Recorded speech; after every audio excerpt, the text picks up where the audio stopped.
Good morning दोस्तों। तो आप लोग कैसे हैं? आशा करता हूं आप लोग ठीक होंगे। तो आज के इस क्लास में हम लोग देखने वाले हैं झारखंड उत्पाद सिपाही का मैथ का अति महत्वपूर्ण क्वेश्चन जो आपको एग्जाम को टारगेट करके रहेगी। तो आज का प्रैक्टिस सेट होने वाला है 10, जिसमें से 9 कंप्लीट हुआ। तो जो कोई नहीं देखें तो वो जरूर उसको देख लीजिएगा। जो आपको झारखंड उत्पाद सिपाही के मैथ के लिए ये प्रैक्टिस सीरीज बहुत ज़्यादा इंपॉर्टेंट है। या फिर आप झारखंड के अन्य किसी अन्य एग्जाम के जैसे सीजीएल का तैयारी कर रहे हैं या झारखंड पुलिस का तैयारी कर रहे हैं जिसमें से मैथ का क्वेश्चन आता है, तो आप ये सीरीज जरूर उसको लगा सकते हैं। तो इसमें पूरा पूरा टॉपिक को कवर किया जाएगा। ठीक है, तो यह पूरा एग्जाम का झारखंड का आपका जो या अन्य किसी एग्जाम की भी तैयारी करते हैं तो उसके लिए भी ये सीरीज जरूर जरूर लगा सकते हैं। ठीक है, चलिए तो हम लोग पहला प्रश्न करते हैं कि 1739 में कम से कम क्या जोड़ा जाए कि यह 11 से पूर्ण रूप से विभाज्य हो जाएगी। तो ऐसा क्वेश्चन में आपको क्या करना है ये पूछा गया है। तो देखिए ऐसा क्वेश्चन आपको वीडियो को पॉज करके आप बनाइए। देखिए 1739 है तो इसमें से क्या जोड़ेंगे जो 11 से पूर्ण रूप से विभाजित है। तो कुछ नहीं, आपको इसका क्या करना, एलसीएम निकालना। 17 से एक बार में दीजिएगा कितना आएगा, तो ये घटेगा 639। फिर 11 से कितना बार में करेगा, फिर उसके बाद जो इसको 11 पचे 55, तो एक बार में पहले काटा 11 पचे 55, तो 55 दीजिएगा। तो 55 दिए, फिर इसके बीच में डिफरेंस निकालिएगा तो 8 आएगा, ऐसे 9 होगा। फिर से कितना बार में 8 बार में करिएगा, 11 8 88, तो कितना बचा 1।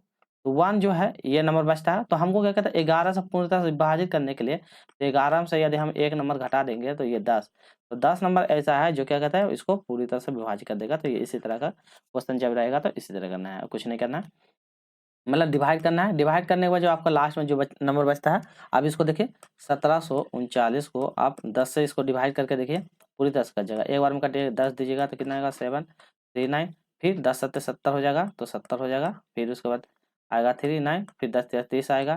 फिर इस तरह के करते जाइएगा तो ये पूरी तरह से इसको सोल्व कर देगा। ठीक है, अब इसको बनाने की कोशिश कीजिए खुद से, तो आपका आंसर मिल जाएगा। ठीक है, एक नंबर इसमें बोला घटाने के लिए, तो एक नंबर इसमें जोड़ेंगे 39 था ना, तो ये वाला में, तो एक नंबर में इसमें क्या करना है, इसको ऐड करना पड़ता है। तो यही वाला जो नंबर है 1739, तो इसमें से एक नंबर आपको लेस करना पड़ेगा 1738। ठीक है, तो इसको बनाइएगा आपका आंसर आ जाएगा। ठीक है, चलिए तो इस तरह कीजिएगा। फिर 9 आएगा यहाँ पे, तो यहाँ पे जो 9 आएगा तो ये 9 और एक नंबर जब इसको जोड़िएगा 39 के बाद एक 40 नंबर जुटेगा, क्योंकि एक नंबर हम एक्स्ट्रा ले रहे हैं। तो यहाँ पे 9 आएगा तो फिर इसमें घटेगा तो 9 आएगा, फिर एक जो जुटेगा तो ये ओवरऑल 10, और 10 को पूरी तरह से काट देगा। तो आप इसको बना के देखिएगा, आंसर मिल जाएगा। चलिए नेक्स्ट क्वेश्चन है, इसमें बोलता है A B square C square, तो ए स्क्वायर बी सी और ए बी सी तो लोसो लिखाना है। इससे पहले हम एचसीएफ वाला बताए थे, जो एचसीएफ वाला नहीं देखे तो देखिए लोसो और मोसो में क्या होता है। लोसो में होता है कि ओवरऑल जितना भी डाटा लिया है, ओवरऑल तो जितना भी डाटा है सारा डाटा को क्या कहते हैं मतलब कि जोड़ देना है। और एचसीएफ में क्या था, सबसे कम जो ऐसा नंबर लेना है जो पूरी तरह का सबको काटना चाहिए पर सबसे कम वाला नंबर रहे, यही होता है इसका अंतर।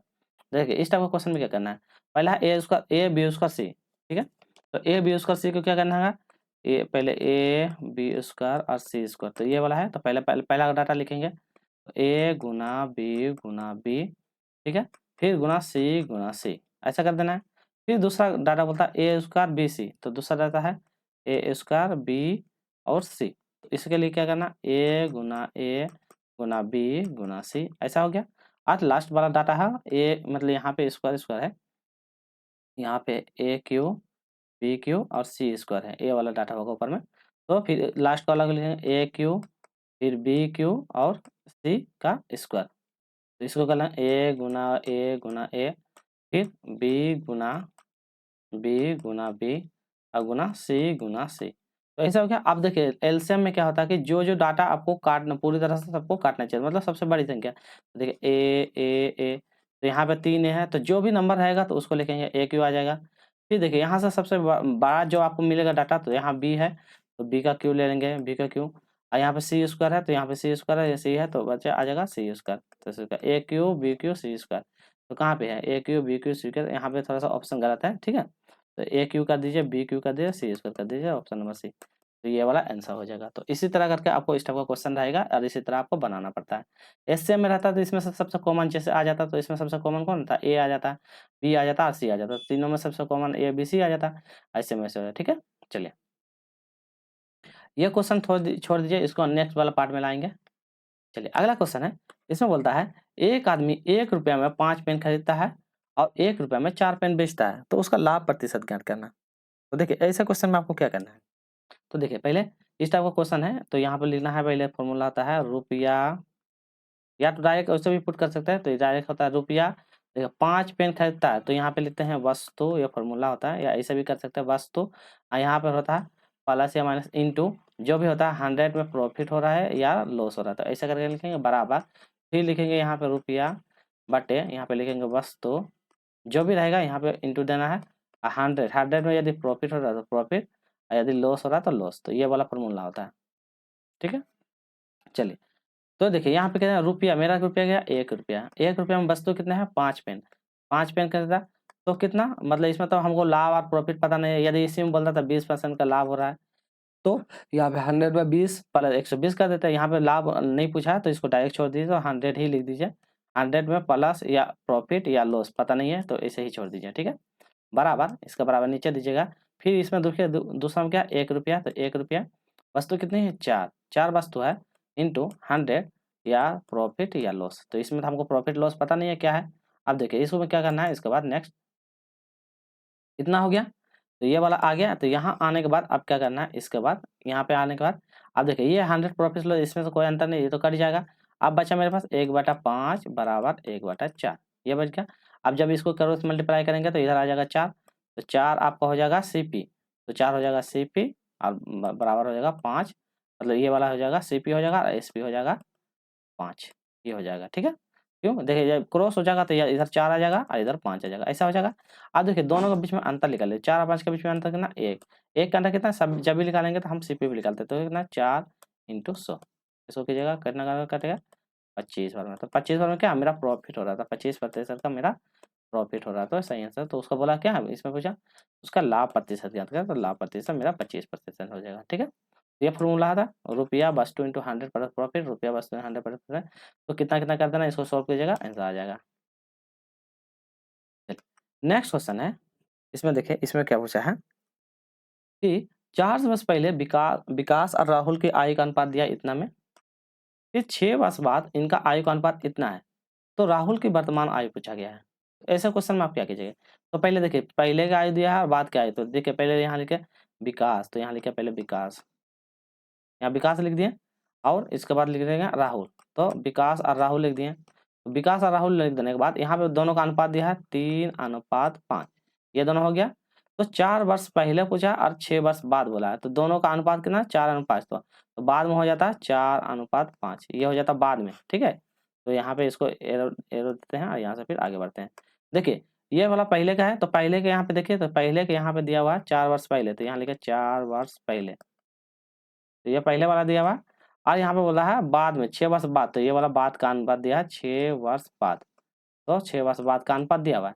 अब देखिए इस तब को क्या होगा, पहले और बाद का जब भी होगा तो ये दोनों का वैल्यू जुड़ जाता है, जब भी बोलेगा पहले या बाद तो ये दोनों 4 और ये 6 दोनों जुड़ के हो जाएगा 4 + 6, ये जो उनको मेरा 10 बार, तो डिफरेंट ओवरऑल मेरे पास 10 का अंतर है। ठीक है, तो 10 का अंतर हो जाएगा, इन दोनों के बीच का अंतर निकालिए तो कितना हो जाएगा, 3 और 2 के बीच 5 के बीच में तो 2 हो जाएगा, इन दोनों के बीच का अंतर निकालिए तो 1 हो जाएगा। 2 मेथड बताएंगे, दोनों में से जो अच्छा लगेगा उसको लिख जाएंगे। ठीक है, अब देखिए इसको 1 से गुणा कीजिएगा, एक जो भी वैल्यू रहेगा ये वैल्यू ऊपर के साथ गुणा करना का, और ये वैल्यू जो आएगा इसको नीचे वाला के साथ गुणा करना, इसको ऊपर वाला के साथ, तो देखिए पहले गुणा करेंगे नीचे वाला के साथ, तो 3 का 3 हो जाएगा, फिर 5 का 5 हो जाएगा। ठीक है, फिर देखिए ये वाला 2 से 4 दूनी 8 हो जाएगा, अब 5 दूनी हो जाएगा 10 हो जाएगा। ठीक है, अब दोनों के बीच का अंतर मतलब ये दोनों हो जाएगा, इतना हो गया। अब दोनों के बीच का ओवरऑल का मेरा अंतर निकल जाएगा, कितना हो जाएगा 5 और 10 के बीच में कितना हो जाएगा 5, इन दोनों के बीच में अंतर निकालेगा तो 5, देखिए दोनों तरफ मेरा वैल्यू बराबर हो जाएगा, इधर भी वैल्यू, इसका मान मेरा कितना है 10, 10 पास हो जाएगा। ठीक है, क्यों 10 पास होगा, क्योंकि यहाँ पे पहले और बाद बोला तो दोनों के बीच का अंतर 10 पास हो जाएगा। ठीक है, अब कितना बार में काटिए, तो इसको कितना बार में 5 से 2 बार में कटेगा, 5 दूनी 10, तो मेरा तो जो भी होगा तो उसको गुना कर देंगे, ये पहले वाला है, तो अब मेरे पास आ जाएगा वर्तमान में क्या आ जाएगा, देखिए 2 जो है सबसे गुना होगा, 3 दूनी 6 हो जाएगा, अब 5 दूनी 10 हो जाएगा, फिर 2 जो है इसका साथ गुना 8 दूनी 16 हो जाएगा, और उसके बाद 10 दूनी 20 हो जाएगा। अब पूछा है तो राहुल की वर्तमान आयु बताइए, तो राहुल की वर्तमान आयु, तो देखिए ये वाला वैल्यू है, तो वर्तमान आयु ये पहले वाला है, तो हम 10 में से 4 जोड़ देंगे, तो 10 + 4 जोड़ेंगे तो क्या आ जाएगा आंसर, वर्तमान आयु मेरे पास 14 आ जाएगा, तो आंसर हो जाएगा 14। या फिर अब ये वाला वैल्यू है, इस साइड मेरा राहुल है ना, देखिए राहुल इस साइड है, तो राहुल में यदि हम 20 में से यदि 6 घटा देंगे तो 14 आ जाएगा, या तो आप पहला वैल्यू में 4 जोड़ दीजिए, या तो दूसरा वाला वैल्यू में 6 घटा दीजिए, तो आंसर आ जाएगा ये। ठीक है, अब देखिए इसको हम दूसरा मेथड से बताते हैं। चलिए अब हम दूसरा मेथड से ट्राई करके देखते हैं, दूसरा मेथड में क्या आता है। तो देखिए ऐसा ऐसा क्वेश्चन जब भी रहेगा तो पहले दूसरा मेथड में ट्राई करते हैं।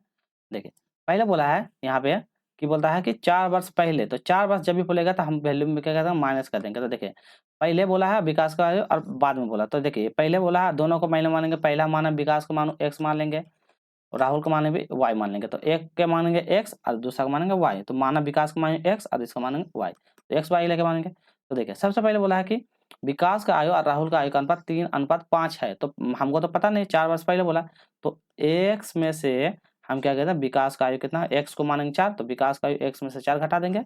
और राहुल को बोला है तो y-4, तो y-4, 4 वर्ष पहले दोनों का अनुपात कितना हो जाएगा मेरा 3/5 हो जाता है। ये पहला हो जाएगा। फिर दूसरा उसी तरह करना है। तो दूसरा बोलता है 6 वर्ष बाद, तो बाद बोलेंगे तो प्लस कर देंगे, तो x + 6 और फिर बोलता है बाद में, तो मतलब x + 6 और y मतलब कि ये बोला है तो बाद में हो जाता है ये, तो फिर y + 6 बाद में मेरा कितना हो जाएगा, तो 4:5 हो जा रहा है, ये हो जाएगा। अब दोनों को सोल्व कर देना है। अब दोनों को सोल्व कीजिएगा, देखिए इसको सोल्व कीजिएगा तो क्या हो जाएगा, इसको जब सोल्व कीजिएगा तो यहाँ जाएगा 5x - 20, ये हो जाएगा। तो ये हो जाएगा 3y - 12, इसको सोल्व करना पड़ेगा, इसमें सोल्व करने में आपको टाइम लगेगा। तो देखिए यहाँ 5x - 3y घटाइएगा, ये -20 में है तो उधर चल जाएगा, तो -12 + 20 हो जाएगा। फिर इसको सोल्व कीजिएगा तो हो जाएगा 5x + 30 बराबर हो जाएगा 4y - 24 हो जाएगा। फिर 5x जो है यहाँ पे तो इधर वाला आ जाएगा, तो 4y आ जाएगा बराबर -24 - 30, ऐसा कीजिएगा। इसको जितना जल्दी आप सॉल्व करिएगा उतना ज़्यादा जल्दी आंसर आ जाएगा। तो हम डायरेक्ट करते हैं, देखो 5x और 3y तो रहबे करेगा, तो 5x - 3y। अब देखिए प्लस माइनस घटेगा तो कितना हो जाएगा 8 आ जाएगा।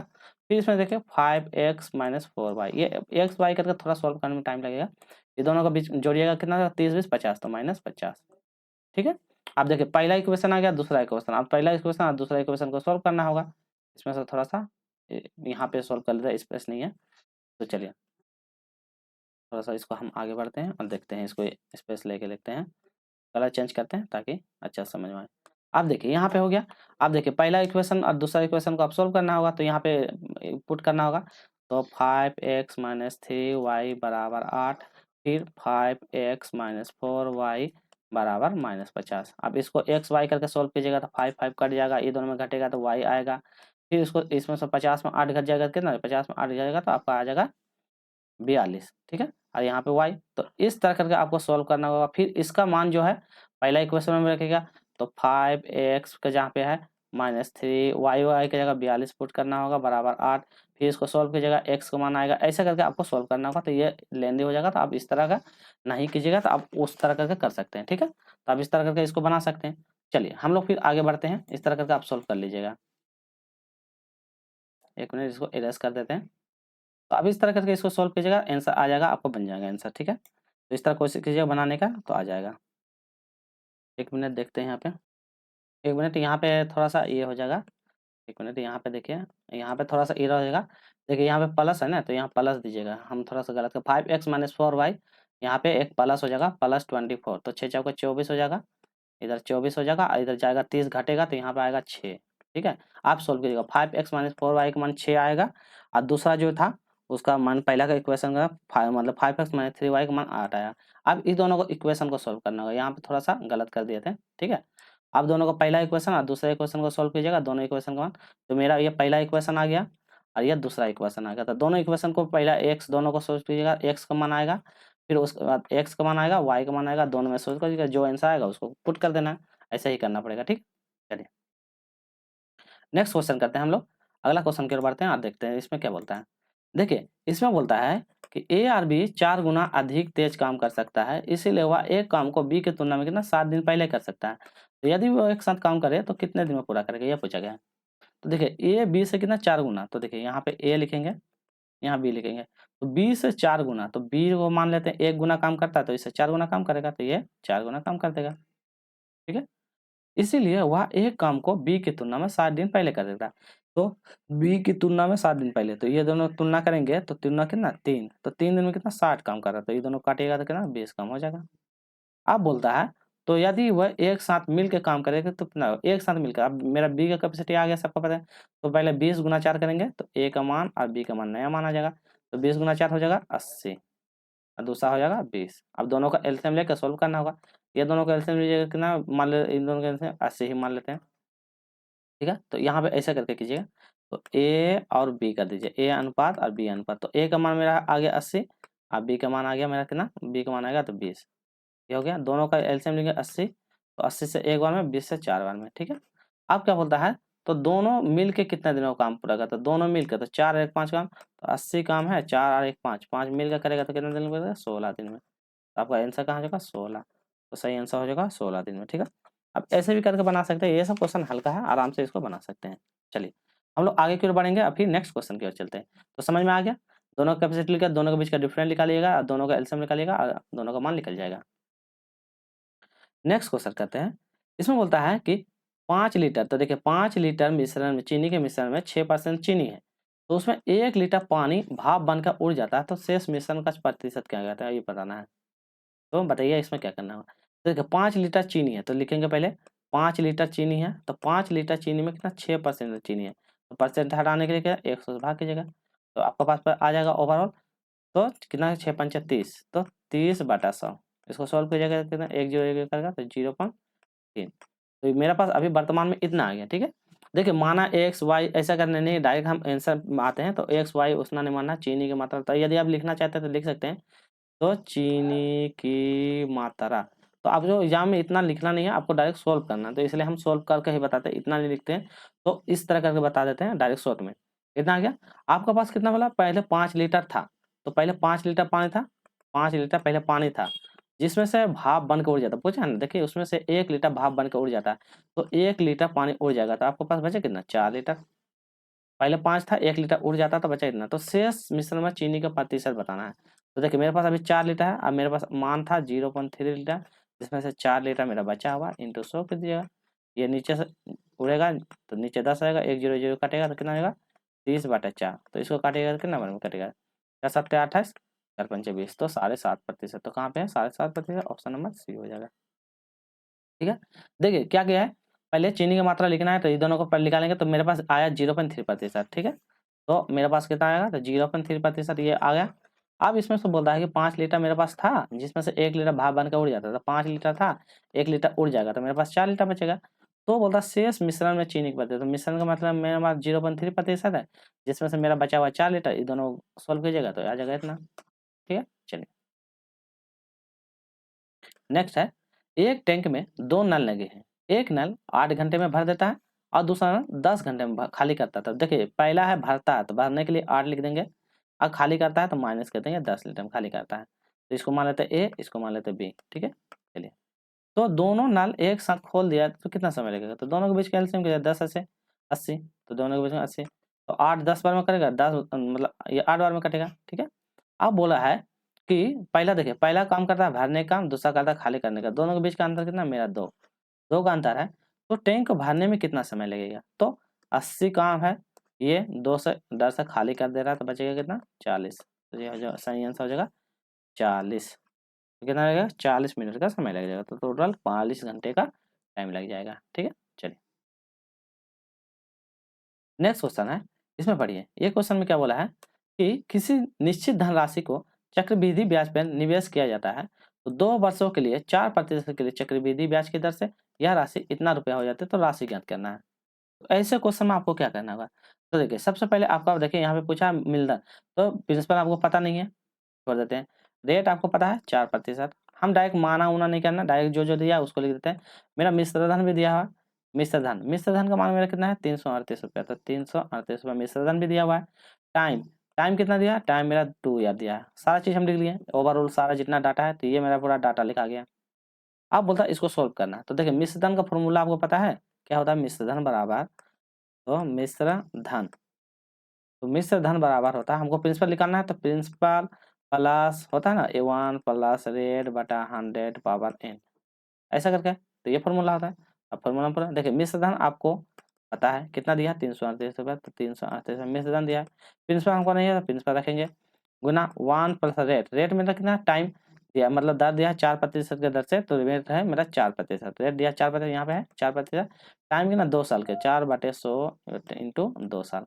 अब इसको सॉल्व करना है, 338 सॉल्व कीजिएगा, पी कीजिएगा, जब इसको कीजिएगा तो 100 + 4, 104/e, तो जब इसको 104/e इसको कीजिएगा 104/100, तो इसको काटिएगा तो 26/25 आएगा, इसको काट कीजिएगा कितना आएगा 26/25, तो इंटा 26/25 ये हो जाएगा। यहाँ पे पावर है 2 बार, तो इसलिए 2 बार इसको करेंगे, तो फिर इसको लिखिए 338 बराबर पी इंटा कितना है 26/25 गुना 26/25। अब इसको देखिए ऊपर ऊपर जितना है उसको सोल्व कर देना, तो मतलब कि ये नीचे वाला वैल्यू उसका साथ गुना हो जाएगा, तो कितना हो जाएगा 338 गुना 25 गुना 25, जितना जल्दी उसको सोल्व करिएगा, और 26 गुना 26 इसको भाग कर दीजिएगा, इसको सोल्व कीजिएगा तो आपको मान आ जाएगा, पी का मान आ जाएगा कितना आएगा 312, तो 312.5 ये आ जाएगा, तो इतना मान आ जाएगा, तो 312.5 आ जाएगा। ठीक है, अब इसको फॉर्मूला सॉल्व, ये थोड़ा लंबा लेंदी दे दिया, इसीलिए इसको यदि शॉर्ट में देता तो और आसान हो जाता, बस इसको सोल्व करना पड़ता है। या डायरेक्ट ऐसे भी कर सकते हैं, 4% का मान होता है, देखिए, या इसको 2 मेथड में भी कर सकते हैं, ऐसे भी, एक मिनट बता, देखिए 4% का मान होता है कितना, 4/100, इसको जब सोल्व करेगा तो 2/50, और इसको सोल्व करता तो 1/25। तो देखिए आपको जब भी बताया है ना 25 से 2 साल बोला, तो 25 से 26 होगा एक बार में, फिर 25 से 26 हो जाएगा, तो 25 और 25 625 और 26 676 दिया हुआ, 625 का मान मेरे पास दिया हुआ था ये वाला, तो ठीक है 338 ये दिया हुआ, काटेगा जो वैल्यू इसे सॉल्व कर दीजिएगा तो आंसर आ जाएगा। तो इस तरह करके भी आप कर सकते हैं। ठीक है, चलिए अगला क्वेश्चन करते हैं, गोलाकार अंगूठी के आंतरिक और बाह्य परिधि 22 सेंटीमीटर है और 44 सेंटीमीटर, अंगूठी की मोटाई ज्ञात करना। तो ऐसे क्वेश्चन में क्या कीजिएगा, चलिए तो ऐसा क्वेश्चन में करना क्या है उसके लिए हम सोल्व करते हैं। चलिए तो आगे बढ़ते हैं और देखते हैं। तो इस टाइप का क्वेश्चन जब भी रहेगा इसको हम कलर पहले चेंज करते हैं। अब बनाने की कोशिश कीजिए, वीडियो पॉज कीजिए, आप बनाने की कोशिश कीजिए। देखिए एक गोलाकार अंगूठी के आंतरिक और बाह्य परिधि दिया, तो सबसे पहले आपको पता है आंतरिक मतलब आंतरिक त्रिज्या का मान क्या होता है, यहाँ लिखे आंतरिक त्रिज्या, तो आंतरिक त्रिज्या, आंतरिक त्रिज्या R1 मानते हैं, तो R1 का मान दिया हुआ 22 सेंटीमीटर लिख देते हैं। और एक बोलता है बाह्य त्रिज्या, तो बोला है ना आंतरिक त्रिज्या बाह्य त्रिज्या, लिखे बाह्य त्रिज्या, बाह्य त्रिज्या R2, इसको मान लेते हैं R2, तो पहला का मान R2 R1 और दूसरा का मान R2, तो इसका मान R2 मान लेते हैं। तो R2 का मान दिया मेरा 44 सेंटीमीटर, तो लिख 44 सेंटीमीटर। क्योंकि देखिए ये है अंगूठी, तो देखिए ये अंदर वाला जो है ये मान, और एक बाहर वाला जो मान है उसका मान को बात बोलता है आंतरिक और बाह्य दोनों का। अब फॉर्मूला होता है आंतरिक त्रिज्या का फॉर्मूला होता है 2πr1, और बाह्य त्रिज्या का होता है 2πr2, बस यही 2πr1 2πr2।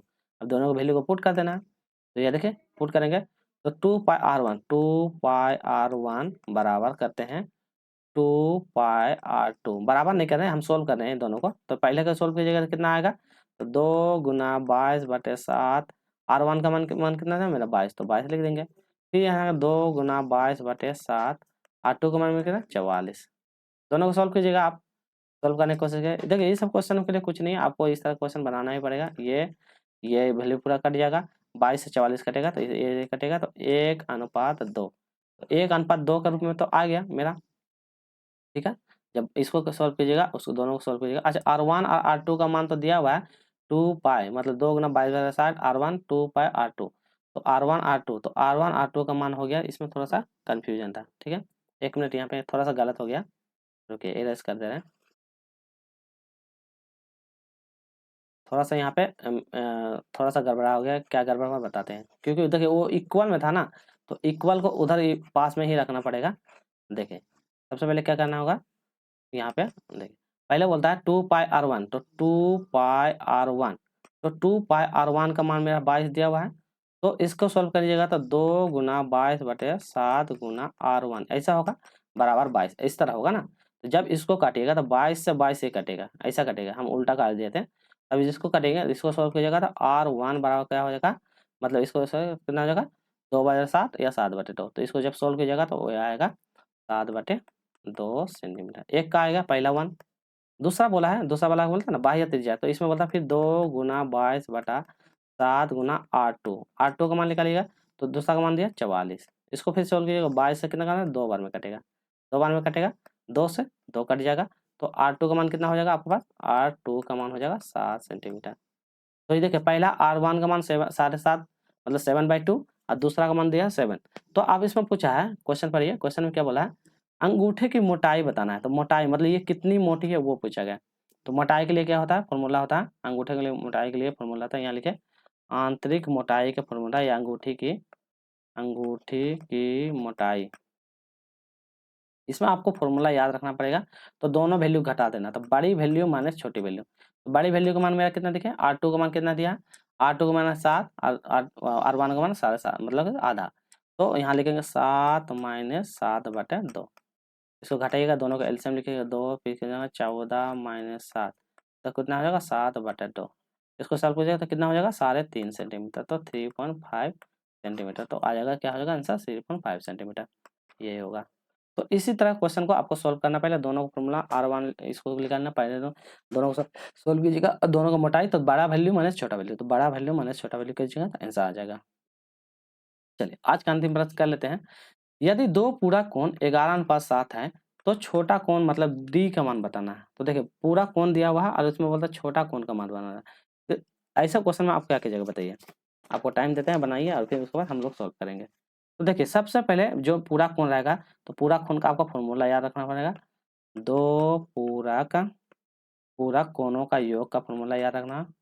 दो पूरा कोण का योग का फॉर्मूला होता है कितना 90 डिग्री होता है। तो दो पूरा कोण का योग का मान होता है 90 डिग्री। तो इसमें बोलता है छोटा कोण का मान निकालना, छोटा कोण, तो छोटा कोण के लिए फॉर्मूला और कुछ नहीं करना पड़ता, बस फॉर्मूला याद है, छोटा कोण। छोटा कोण बराबर मेरा छोटा कोण का मान दिया 7 और बड़ा कोण का मान दिया 11। तो बड़ा कोण मेरा 11 है, छोटा कोण 7, तो हम लिखेंगे 7 और टोटल मिला जोड़ कर 11 और 7 मिलकर कितना 11 और 7 जो टोटल जोड़िएगा, तो इसमें दोनों का मतलब कि 11 7 कितना हो जाएगा 18। ठीक है, चलिए इतना हो गया 7/18। आप इसको बोलता है क्या करना है, आपको टोटल कोण का मान कितना 90, तो इंटू 90 कर दीजिएगा। तो 18 से कितना 5 बार में, तो आपका कोण मान कितना आ जाएगा 7 मतलब 35, कितना होगा 35 डिग्री। ठीक है, यदि दो पूरा कोणों का मान दिया हुआ पहला है तो ये हो जाएगा आपका पहला हो जाएगा, ये हो जाएगा आपका दूसरा। ठीक है, दोनों का अनुपात छोटा कोण का मान बोला है तो दोनों का बीच में ये लिखे योग निकाल लीजिए। और छोटा कोण का, तो छोटा कोण को पहले लिखेंगे और दोनों का जोड़ लिखेंगे, दोनों का जोड़ करेंगे इंटू 90, इसको सॉल्व कीजिएगा तो आंसर आ जाएगा। ठीक है, तो आज का वीडियो यहीं रखेंगे। वीडियो अच्छी लगी होगा तो लाइक कीजिएगा, शेयर कीजिएगा और जो नए हैं चैनल को जरूर सब्सक्राइब कर लीजिएगा, ताकि आपको झारखंड उत्पाद सिपाही का जितना भी मैथ से संबंधित क्वेश्चन है वो आपको ओवरऑल सारा मिल जाएगा। ठीक है, तो फिर मिलेंगे नेक्स्ट प्रैक्टिस सेट के साथ। और जो क्वेश्चन में डाउट होगा वो कमेंट में जरूर कीजिएगा, फिर उसको हम सोल्व करेंगे नेक्स्ट वीडियो में। तो आज के लिए इतना ही, टेक केयर, बाय।